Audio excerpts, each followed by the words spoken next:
A seguir, a palestra da Voz da Profecia por Roberto Rabelo. O seu tema, Getsemane. Há o Jardim do Éden no Gênesis, o primeiro livro do Velho Testamento, e há o Jardim do Getsemane em São Mateus, o primeiro livro do Novo Testamento. O Jardim do Éden foi plantado por Deus, o Getsemane pelo homem. No Jardim do Éden, o primeiro Adão foi o primeiro pecador, e no Getsemane, o último Adão foi o primeiro e único Salvador. No primeiro jardim, Deus prometeu o Salvador. No segundo, o Salvador se revelou como Filho de Deus. No Jardim do Éden, Adão, o Filho de Deus por criação, rebelou-se contra Deus. No Jardim do Getsemane, Jesus, o Filho do Homem por encarnação, submeteu-se a Deus. No Jardim do Éden, o primeiro Adão culpou a Deus por sua queda. No Jardim do Getsemane, o último Adão orou por nós todos. No primeiro jardim foi o primeiro homem expulso para morrer e retornar ao pó. No jardim do Getsemane, o Salvador foi levado para morrer por todos e voltar ao céu. Anjos de Deus guardavam o antigo Éden com uma espada flamejante para impedir a volta de Adão. No jardim do Getsemane, apareceu um anjo do céu para fortalecer Jesus na sua agonia. Esses dois jardins são de grande interesse e ligados a eles há muitos outros fatos importantes que têm a ver com o destino do homem. O Getsemane é o jardim onde Jesus orou e chorou por nós.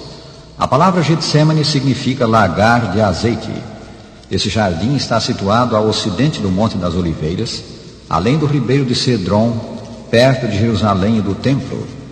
A esse lugar ia Jesus frequentemente para orar e mesmo para passar a noite, pois ele não tinha moradia própria.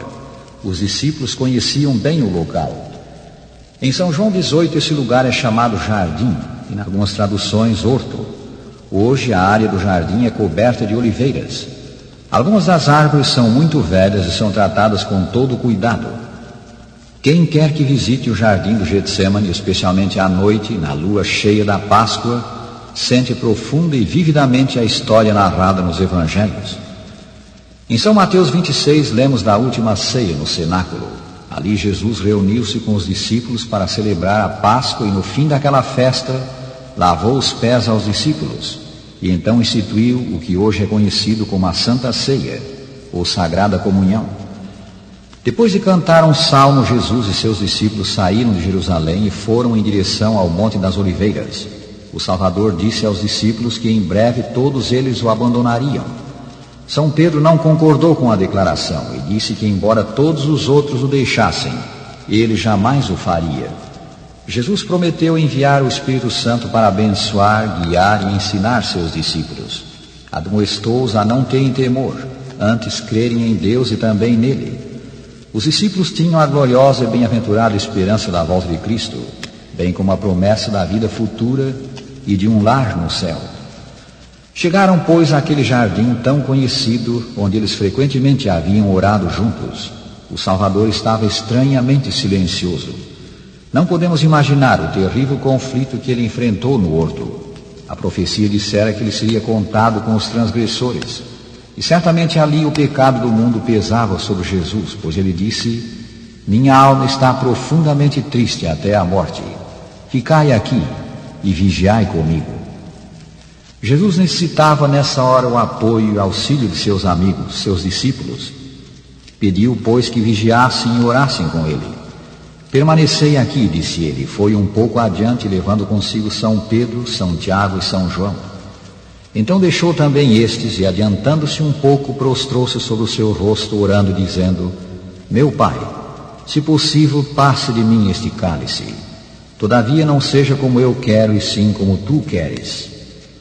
Séculos antes, o profeta Zacarias dissera que alguém igual a Deus havia de vir e morrer. "Desperta, ó espada, contra o meu pastor e contra o homem que é meu companheiro", diz o Senhor dos Exércitos. "Fere o pastor e as ovelhas ficarão dispersas." Zacarias 13, versículo 7. Jesus devia ser o substituto e fiador do homem. Agora ele se aproximava da cruz. Pouco sabemos a respeito do sofrimento e terrível prova por que ele passou por nós. Só podemos imaginar as tentações com que o diabo o assediou. Nosso Salvador tornou-se o fiador dos pecadores. Por que deveria ele morrer por nós? Por que deveria ele ser separado de Deus? Por que devia ele, que não conheceu o pecado, ser feito pecado por nós? A sua própria nação o rejeitaria. A raça humana, como raça, não daria valor ao seu sacrifício. Um de seus discípulos o trairia, um outro o negaria, e na hora da crise todos eles o abandonariam. Quanto Jesus almejava simpatia e ajuda naquela hora de suprema agonia. Levantando-se, ele foi ter com os discípulos, desejando palavras de ânimo daqueles a quem tantas vezes ajudara e confortara, mas eles dormiam.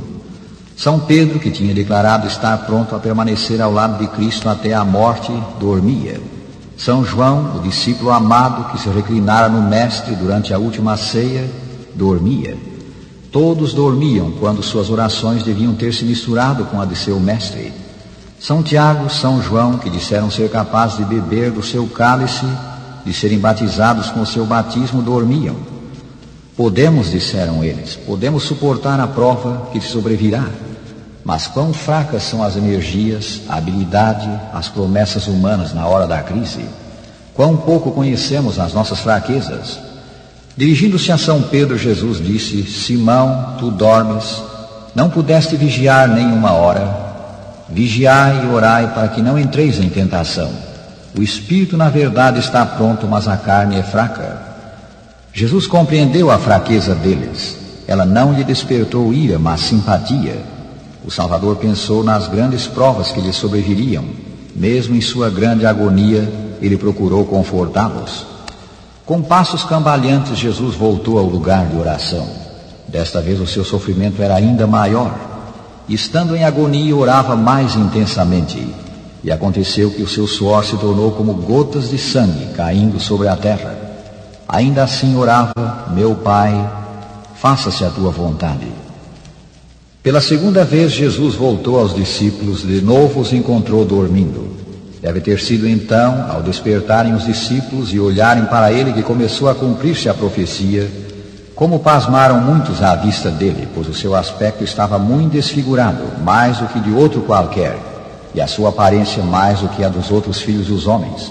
Isaías 52, versículo 14. Afastando-se de novo, ele ora: Meu Pai, se não é possível passar de mim este cálice sem que eu o beba, faça-se a tua vontade. 3 vezes proferiu essa oração. 3 vezes recuou a humanidade do derradeiro, supremo sacrifício.